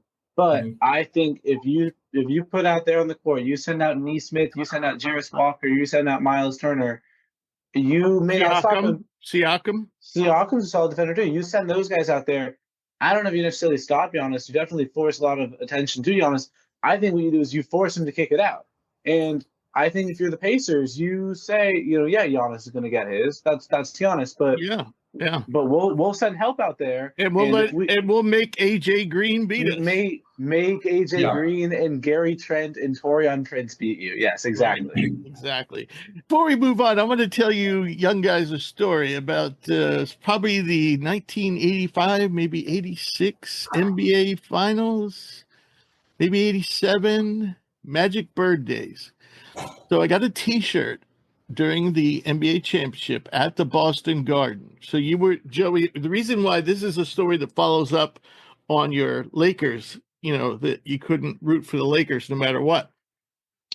I got a T-shirt at the Boston Garden during the NBA Finals that said, "I hate LA," and it had the Celtics logo right on the chest. And I wore that. It was right around it was my senior year in college. So right after I graduated, I went to Europe on a hiking vacation, backpacking vacation, hostel to hostel. Every country I went to 4 or 5 different countries.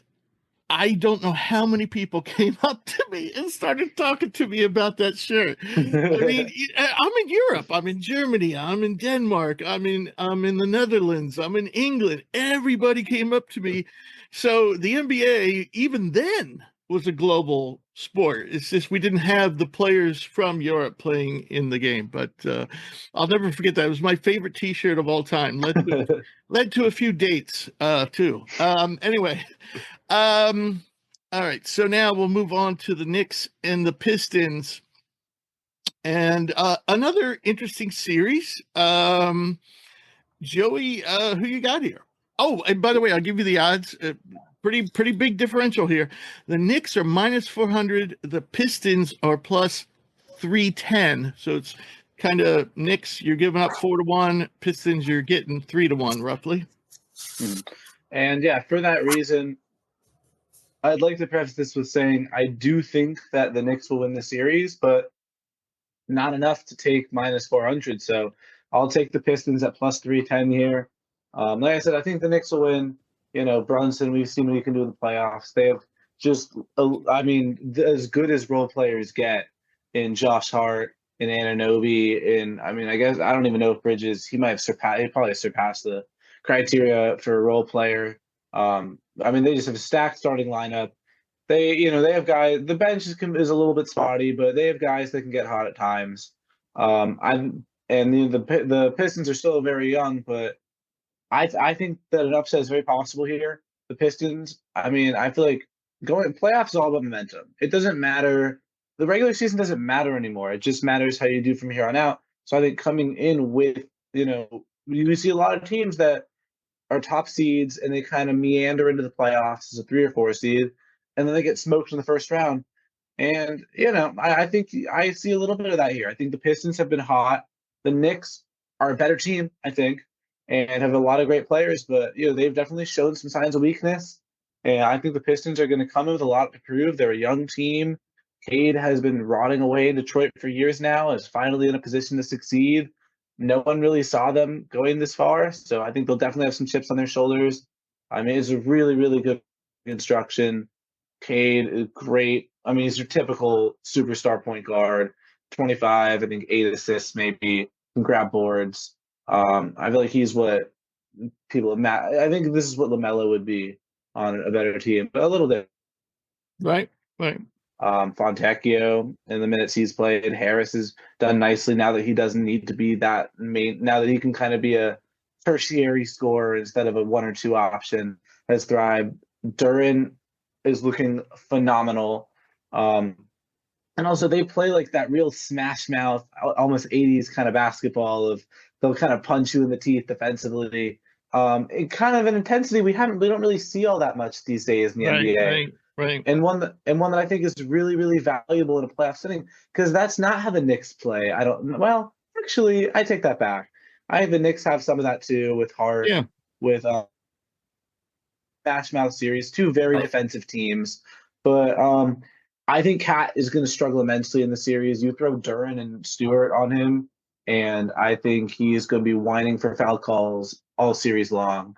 He's going to be in a world of pain. I think, the Pistons have plenty of depth. Schroeder has been really solid off the bench. Holland's been good in the minutes that he's played.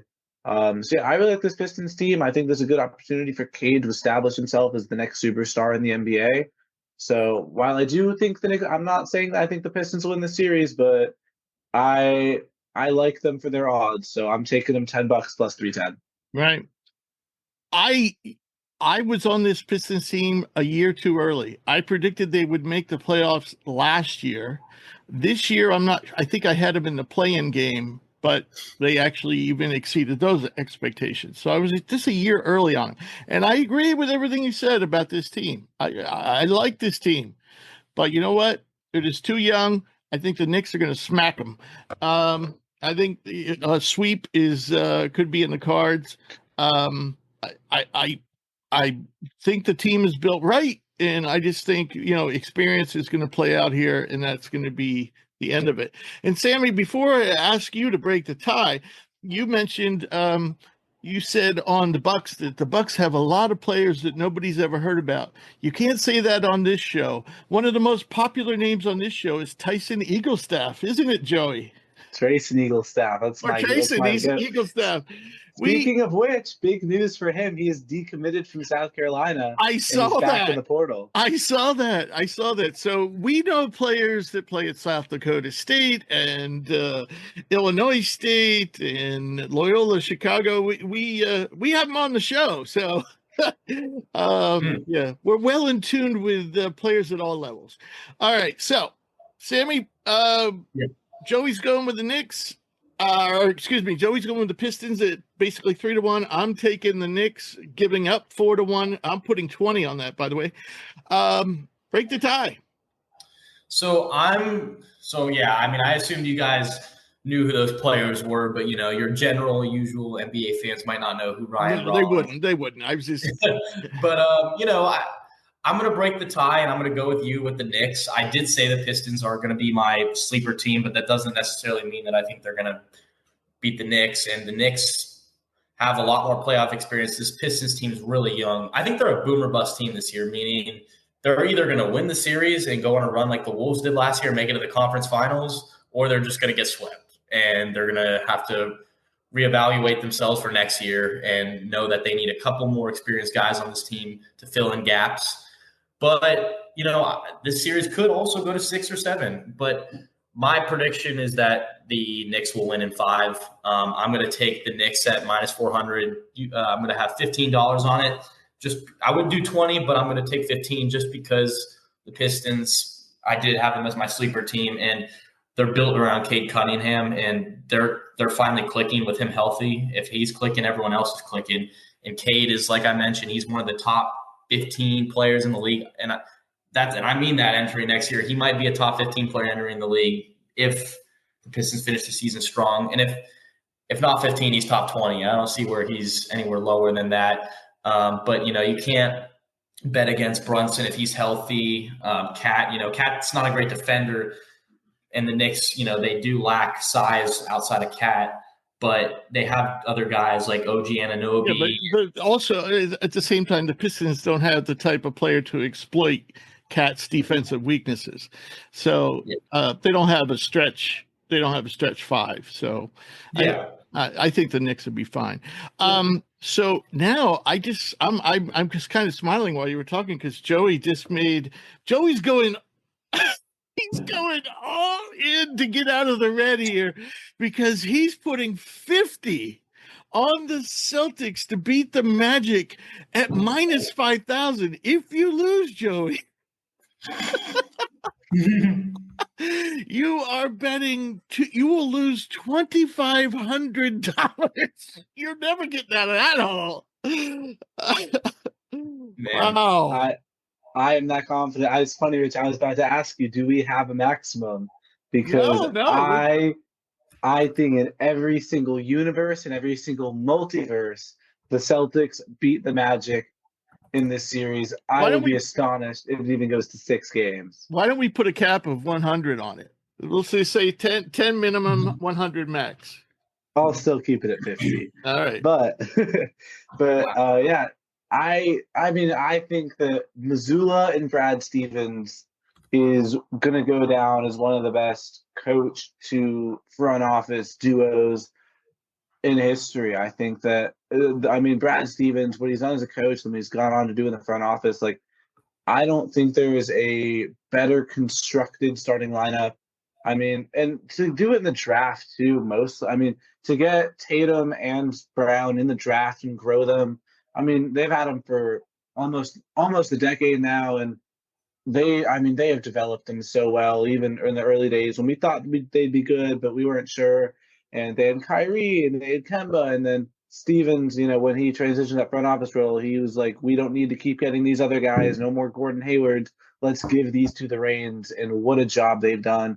And then you go in and you bring in Drew Holiday at point guard with his passing and his veteran leadership and his defending, and Derek White. And I think what's the most impressive about that is that those guys, those weren't their original roles. The Drew Holiday of old was not known for his defending. He was a good defender, but I think his offense was just as known as his defense, back in the Sixers and then the Pelicans days.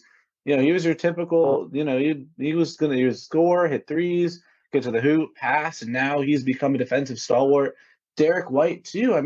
In San Antonio, he was, that was his role. He was your, give me a bucket kind of guard, averaging 20 a game, just your offensive guy. And now, ball in his hands, and now he's, almost evolved into this. I don't need the ball in my hands. I'm going to hit through. I'm just going to be the most elite level of 3-and-D known to mankind. So just the development of those players, Porzingis, who people had their doubts about him after his struggles. People were starting to wonder if he was washed. After Dallas, after Washington, and then he came here to Boston. He's been phenomenal. Horford is defying father time with each season. It's just from an NBA fan's perspective, it's a beautifully constructed roster. I think Tatum is one of the most underrated superstars of all time. I think because of his corniness, the media kind of doesn't look at him the way maybe they should. I think because he's not quite a 30-point per game scorer, he's not looped in with some of the top names, but he does everything you could want. Maybe he doesn't average 30 a game, he'll get you 25, and then He'll be a dependable passer. He'll get you rebounds. He'll block shots. He'll play solid defense. He does everything you could possibly want from a superstar. I mean, the ultimate lead by example player. And then off the bench, you have Pritchard. He's going to get you buckets, especially in the playoffs. Hauser's going to knock down some threes for you. You know, Neemias Queta and Cornette are going to block some shots. Even Baylor Shireman. I think I don't know about he's been playing well lately. Yeah, I don't know about this season, but I loved that draft pick at the time. Like, he is such a Celtics guy. He's going to develop very nicely in that team. Yep. I mean, I really just don't see a single flaw in the Celtics, in their roster, and the way they've been playing. I mean, they're my pick to win the finals, and the Magic are solid, but they're suffering from a great deal of injuries. No Jalen Suggs anymore. Right. They've had their, no Mo Wagner, and I mean, kind of like I was saying with the Warriors, like they kind of cycle through. You know, they'll start Anthony Black and play him 36 minutes, and then they'll give him 6 minutes, and then they'll do the same with Cole Anthony, and then they'll give guys like Gary Harris, or in the past, tons of different guys, tons of different older role players, tons of minutes, and then no minutes. And they just kind of go back and forth on that. And, Banchero and Wagner is a great duo, but in the games of past, I feel like every stat line I see is they combine for like 55 points, and then no one else gives them any help. And I just see more of that. And I just think the Celtics are going to pounce on them. And really, if the Celtics need more than 5 games to take care of the series, they should be embarrassed. I think it's that easy. I'm that confident. $50. If the Celtics lose this series, you will be embarrassed. Sammy, I don't know if Joey left you anything to talk about. I see you're going 40, so you're going deep in on the Celtics too. You have anything to add? No, trust me, I was not copying Joey. It was just a coincidence there. You love the Celtics. I like them in the series, but as a team, I can't stand them.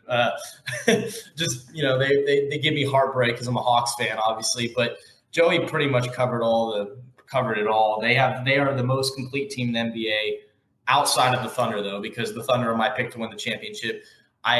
While we were talking, my mind changed, and I think that while I had the Lakers winning the whole thing, I think that the Thunder will be able to beat them, and I think the Thunder are the most complete team. But in terms of the Celtics, they're healthy. That's very important. The thing that they have going in the playoffs is health. A lot of teams don't have that. Jalen Suggs is out for the year. That's really going to hurt the Magic, and they have a solid team. Also, Mo Wagner, like you mentioned, is out for the year. Those are 2 huge contributors when they were healthy. And with the Magic, outside of Wagner and Banchero, they're big too. And who's going to step up if one of them's having an off night? I don't know. I mean, there's guys that play a few minutes a night and then they'll play 20 the next night. I mean, is it going to be Tristan da Silva we're going to hear? Or are we going to hear about Cole Anthony, Jonathan Isaac? All these guys are like, they're going to get 15 to 20 minutes a night. And I don't know if they're going to be able to impact on the floor that much. So, the Celtics are the reigning champs. I can't really bet against them. So I'm going to go with the Celtics. Right. I too like the Celtics. It's very steep, so I'm not going to go any more than 10 on this bet, but I definitely think the Celtics will win the series. It's just a little too steep for my blood. So now what we're going to do is we're going to also pick our NBA champions, our eventual NBA champions, when it's all said and done. By the way, gentlemen, I'm going to make 2 picks. I'm going to pick the team I think that's going to win, and I'm going to pick a dark horse that I think could sneak in there to win the championship. I actually have 2 dark horses, but I'm going to just pick one. And so, Joey, I'll start with you. First of all, who do you actually think is going to win, and then who would you like to bet on? Well, the team that I actually do think is going to win is the Celtics, and this is a little bit me. I mean, like if you're betting, there's some strategy to it, and I think I haven't completely sold myself on the idea that the Celtics are better than the Thunder. I think there's a world where the Thunder beat the Celtics, but I think kind of like in March Madness, you want to pick a team to win the championship that you feel safe is going to at least get there. And I like the Celtics path in the East more so than I like the Thunder's path in the West. So I think the Celtics have a safer chance to get there. They are the reigning champion. They were there 3 years ago as well. I mean, I think playoffs experience is the most important thing, and the Celtics have as much playoff experience as you could really hope for. Drew Holiday has been there before, even before the Celtics when he won it with the Bucks. I mean, this is a team that they play so well together. They know, like, they pass the ball great. They know each other's strengths and weaknesses. They know how everyone operates. Joe Mazzulla, there may not be a better coach in the NBA at making mid-game adjustments, at motivating his players. All of his, I really just, I don't think there's a better ball knower at coach than Joe Mazzulla. Just listening to his press conferences, it just feels like a masterclass on coaching basketball and knowing ball. So yeah, I love the Celtics team. I love the way they're built. I think Tatum is going to lead this team, but not from necessarily from a scoring perspective, just from a leadership perspective. But I think it's going to be by committee, but just with better players than the Pacers and the Rockets, because it's going to be by committee with Tatum and Jaylen Brown and White and Holiday and Porzingis. There's just not a better committee than that. Everyone on the team can defend. Everyone on the team can create their own shot. Everyone on this team everyone in the starting lineup is an all-star caliber player. Everyone on the bench is getting better and better with each season. I mean, like I said, I've yet to see a single flaw with this team. And while the Thunder are great, I wouldn't be surprised at all if the Thunder win. I think that they don't have the same experience that the Celtics have. I think the Celtics lineup is just a little bit more skilled. I'm going to defer to the Drew Holidays and Derek Whites over guys like Lou Dort. So yeah, I got the Celtics here. Okay. And as far as that, and I see you also have a sleeper pick. Right, and my sleeper pick, the team I want to win that's my team. That's the Nuggets. I don't want to beat a dead horse here because I've talked about it a bit, but I mean, we've seen what they could do in the playoffs, winning the finals just 2 years ago. Undefeated under Adelman, only 3 games, but it's something. Jokic, I think he's going to take more of a leadership role. We saw him drawing up plays, and Adelman said he'll let Jokic coach the team if Jokic wants. And I think we're going to see more of that because I mean I don't think anyone has more basketball IQ, any player, than Nikola Jokic. He knows where every player needs to be. He knows where players are going to be before the players know themselves. I think also, as a Nuggets fan, I feel like there are a lot of situations watching Nuggets basketball. It kind of feels like Jokic could go for 30 any night if he wanted to. It feels like he kind of doesn't want to sometimes. Like he just chooses to pass and let others score. But when he can take over, he can take over. We've seen that more this season when they've been dealing with injuries, and I think we're going to see that a lot in this playoffs. I think he's going to find ways to get himself better opportunities in the post. I think Jamal Murray is going to rise his game as he's done in the last 2 playoff series, or the last 2 years of the playoffs. I think Russell Westbrook is going to be an X factor. I know, he's such an up and down player because, his benefits are he comes in with so much energy and he'll get you a steal and he'll run the offense for you and, he'll hit a 3 and he'll get the crowd going. And then he'll also take some really bad shots and be really inefficient. But I think in a playoff setting, having an energy guy like that, we've, finally having a guard to run the offense off the bench, which last year we had Reggie Jackson. And I can tell you Russ is a huge improvement from Reggie Jackson. So I think that's going to be huge for us. I think, kind of comes down to some of the younger guys because, I mean, you don't need that much depth in the playoffs because we're probably going to run an 8-man rotation, but, Peyton Watson's going to get some minutes. You still need those guys to perform. Right. And Peyton Watson's going to get some minutes. Strother's going to get some minutes. Tyson might get some minutes. Najee. So I think it's going to come down to those guys is when they come in the game, can they be like Christian Brown was his rookie year? And can they come in and get you some buckets and play solid defense and keep the energy up and perform?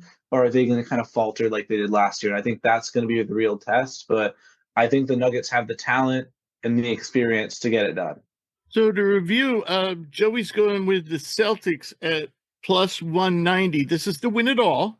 And the Nuggets at plus $39.50. So if you bet 100, you'd win $395. Joey, what amounts are you putting on these two wagers? I think I'll just stick with 10 for each, playing this one a little bit safe. Okay. Because yeah, I got a lot riding on the other series, so we'll just do 10. There you go. All right. And Sammy, what are you thinking here? So my pick to win the finals, I've talked a lot about them here, is the Oklahoma City Thunder. In my opinion, they're the most complete team.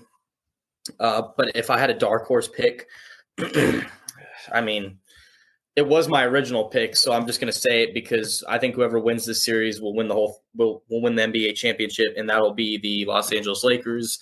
I've also talked a bit about them. You know, when you got a team with LeBron and Luka, I mean, it's hard to bet against them. And Luka's that good that he can carry a team. He did it with the Mavs last year. I mean, obviously they had Kyrie, but you know, Luka is the X factor and he's the main player on every team he's going to be on. I mean, he was on it. He was the main player on the Mavericks. This year it's a little different because he's playing with LeBron James. But, you know, the Lakers, I think, are built to win now, despite not having a big. And Austin Reeves is also elevating his game every year, and he's getting better. And I've just watched the Lakers so much since they've traded for Luka. And JJ Redick's such a good coach. I mean, I personally did not expect him to come into the Lakers and them to flip the switch like that. They were still good when they had Anthony Davis, and I got to give a lot of credit to JJ Redick. I don't think that I thought he was going to come in and change the culture of this team, but he really has. You know, he's not going to put up with anything. You know, I've seen, you know, don't connect when he ran the wrong play. I mean, it really made JJ Redick mad. He's going to push this team to win. He's a very good coach. And again, I'm not a Lakers fan. Obviously I don't like the Lakers, but I'm just picking them because I think that if they beat the Thunder, they can win it all. But if the Thunder beat them, they can win it all. So I'm going with either of those two. You're going with the Thunder, by the way, are plus 170 to win it all. The Lakers are plus 1,400. I put that in there because I assumed you were going to make that wager. You don't have to if you don't want to. So what amounts are you putting on either? I don't really normally do this, but I'll probably go with the Thunder and I'll wager them at I'll just stick with $15. Okay. All right. So we have Joey likes the Celtics to win it all, and he's going with 10 on plus 190. Sammy likes the Thunder at plus 170 for 15. I like the Celtics. I picked the Celtics to win it all in the preseason, and I too am going. I'm going to stick with that at plus 190. I'll put 30 on that.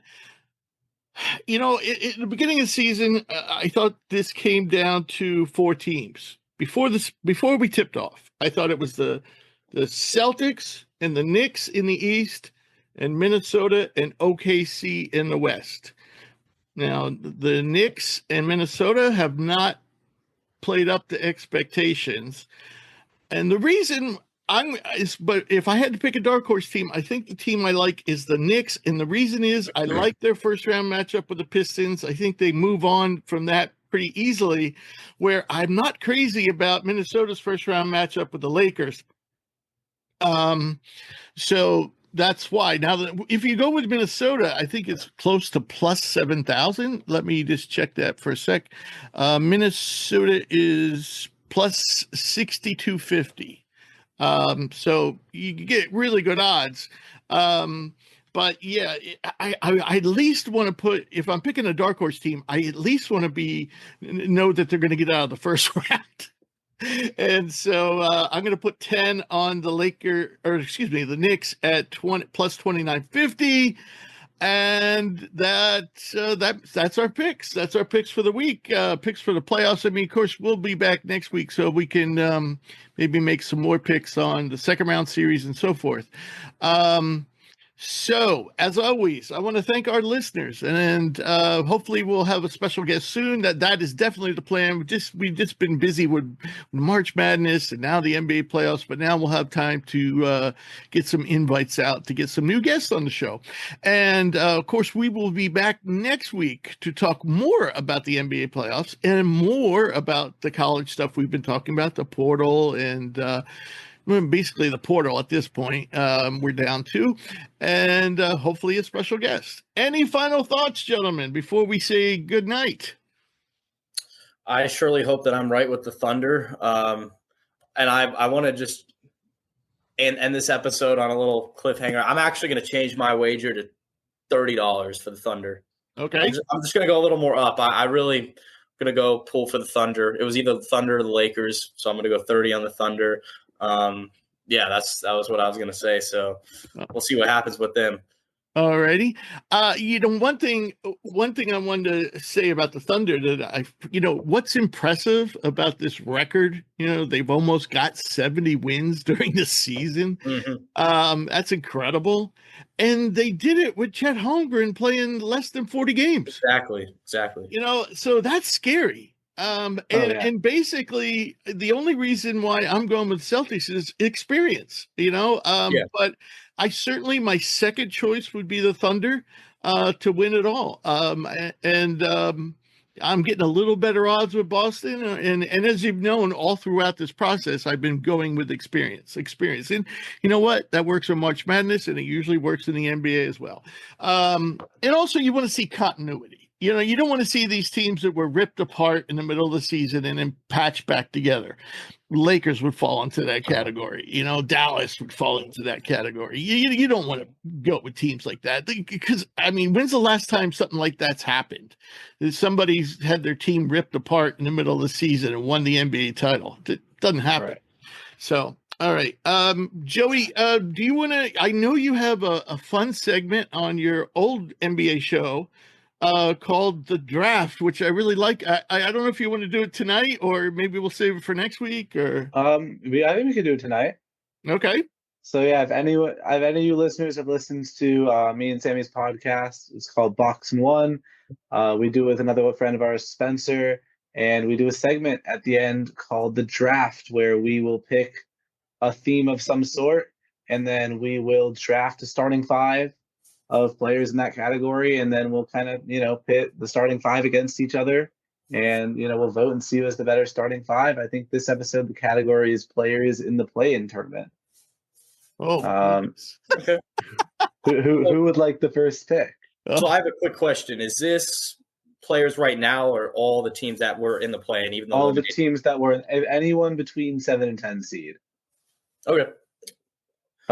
Rich, seeing as you're new, would you like the first pick, or are you snake draft style? Oh, you mean we basically draft a draft? You mean we go? Yes. Yes. Putting you on the spot. It's a point guard, shooting guard, small forward, power forward, center. Right. Snake draft. All right. All right. I'll do this right off the top of my head because I don't want to hold everybody up. So I'll take Ja Morant. All right. I like that pick. Sammy, do you want to be in the middle or you want to be in the end? I'll take the last two. I think I won the last one that we did, so I'll just take the last two. All right. I will be selecting Steph Curry then as my point guard. All right.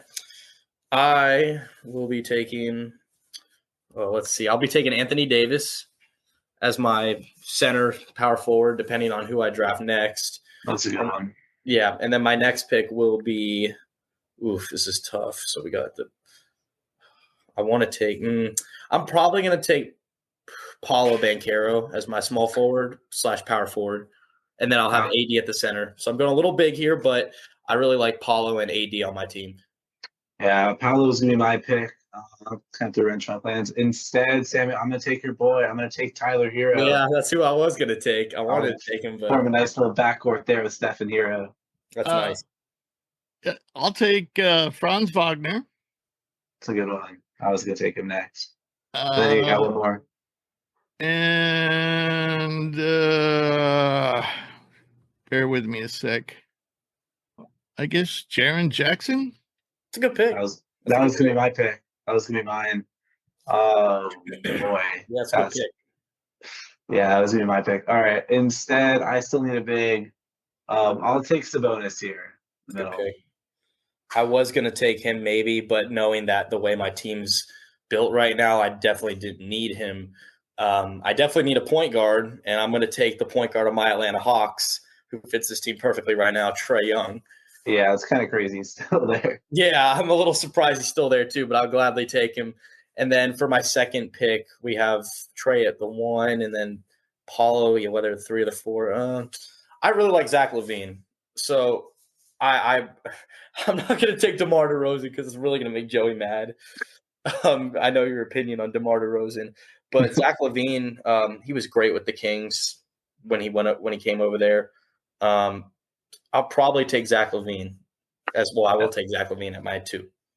Yeah, I'm gonna be giving up a little bit of size here. I already have Steph and Hero, but I'm going for shooting here. I've picked the trend. I'm gonna stick to it. So I'll take Desmond Bane here to put at my 3. I took Morant. Who was my second pick? I already forgot. Jaren Jackson. You have Ja, Right. Wagner, and Jaren. Right, Wagner. Right, that's what it was. I'm going to take Jimmy Butler. That's a good one. And you got one more. I need a center. Yeah, there's Vucevic on the board, I think. Onyeka. You know who I really like? I know he's kind of like fallen off a little bit. Oh, no. I know who I want. I want Bam Adebayo. Who'd you say? Bam Adebayo. I was going to take Bam at my 4. Oh, front court of Bam and Bam and Sabonis would have been nice. Oh, I feel like those are all the good bigs off the board now. Unless I can think of a stretch 4, but are we counting injuries? Is Jalen Johnson available? No, we can't do that. All right. I like you're thinking there, though. I'm sure I figured you might. At the 4, look, I've gone this far. We're doing all shooting. Give me PJ Washington at the 4. Okay, not bad. I really want to take Josh Giddey right now. I don't know why. He's been great on the court. I know he's a beast on the court. I just don't know how well he can fit next to Trey at the 2, and then I move LaVine to the 3. But since as good as he's been, between LaVine or Klay Thompson for shooting, even more shooting. But I'm going to go with Josh Giddey. He's just been so good with the Bulls that I can put him at the 2 or the 1 with Trey, LaVine at the 3, Paul at the 4, and AD at the 5. So I think Giddey will fit this team, and that will be my last pick. All right. So do you not have one more? I had Trey, Giddey, LaVine, Paulo, and AD. So that's 5. So I think it's okay. Yeah. So I have Steph, Hero, Bane, Washington, and Sabonis. Okay, and then Are you allowed to vote for yourself? No, we don't do that. You have to vote for somebody else's? Yeah, the rule is you have to pick someone else's, and we're going honor system. We're going to assume you're not going to pick based on what wins you. Of course. All right, so just to recap, Rich, you have Ja, Jimmy Butler, Franz Wagner, Jaren Jackson Jr., and Bam Adebayo. Sammy has Trae Young, Josh Giddey, Zach LaVine, Paolo Banchero, and Anthony Davis. And I have Steph, Tyler Hero, Desmond Bane, PJ Washington, and Domantas Sabonis. Who would like to start the voting? I'll vote first. Let me see here. Obviously, I like Steph over Trey. I like Hero over Giddey. I kind of like Bane over LaVine. I like Banchero over Washington. And I like AD and Sabonis, probably AD. But I got to give it to you, Joey. All right. I appreciate that. I can vote next. Sammy, I like Trey. I think it was a great pick, Banchero and AD. But I think we've seen in Chicago that, or I guess Giddey was there in Chicago, but just LaVine, And then Josh Giddey, I feel like that's going to have some trouble Yeah. against Didn't think about guys that. against I didn't know guys who like else to draft there. yeah. But I like Ja, Jimmy, and Franz Wagner, all guys that can get buckets, guys that aren't cones defensively, like Trey and Zach LaVine. On the front court of Jaren Jackson Jr. and Bam Adebayo, I think is really strong. So I have to go with Rich here. So Sammy, you are the tiebreaker. Yeah, no, I kind of dig myself a hole. I should have took that second pick and took Curry because that's what I wanted there. So it is what it is. So let's see. I think I like Curry over Ja. I like Hero over Butler. Butler. I like Hero because that's my guy right there. You know, Bane or Wagner. I'll take Wagner. Washington or Jackson, I'll take Jackson, and then Sabonis and Bam, I'll take Sabonis. So with that said, I think I'm going to barely give it to Joey just because of the center, but at the same time, Jackson and Washington is not really close. Oh, this is tough. I'm just going to give it to Joey because of Steph Curry. I would have just taken him. I would have taken him at 1. And if you took Curry, I probably would have given it to you, but I probably would I'm going to give Joey the edge there because of Curry. My team would crush you too. I don't know. I agree. The consensus, mine might be the worst here. This is a first. I never really have the worst. I usually am at 2 or 1 in our episodes. I'm usually it's always Spencer that gets last. Yeah, it's usually Spencer that gets last. Respectfully, he knows what he's doing. It's just the players never fall to him. But yeah. I was the Spencer today, I guess. So. I just feel like when in doubt, you go with Steph Curry, and something good's gonna happen. All right, well that wraps up the show. And you know what? I think next week we have to do an all Chaz Baker Mazzara / Dylan Brooks team. Yeah, we've done an all role player team before. We call it the no. No, not role players. Players who are pain in the butts. Yeah, he needs like the Draymond Greens and Pat Beverleys of the world. Yeah, exactly. I'll take Isaiah Stewart with my first pick. All right, guys, good show, and we'll see you. Everyone, we'll see you next week.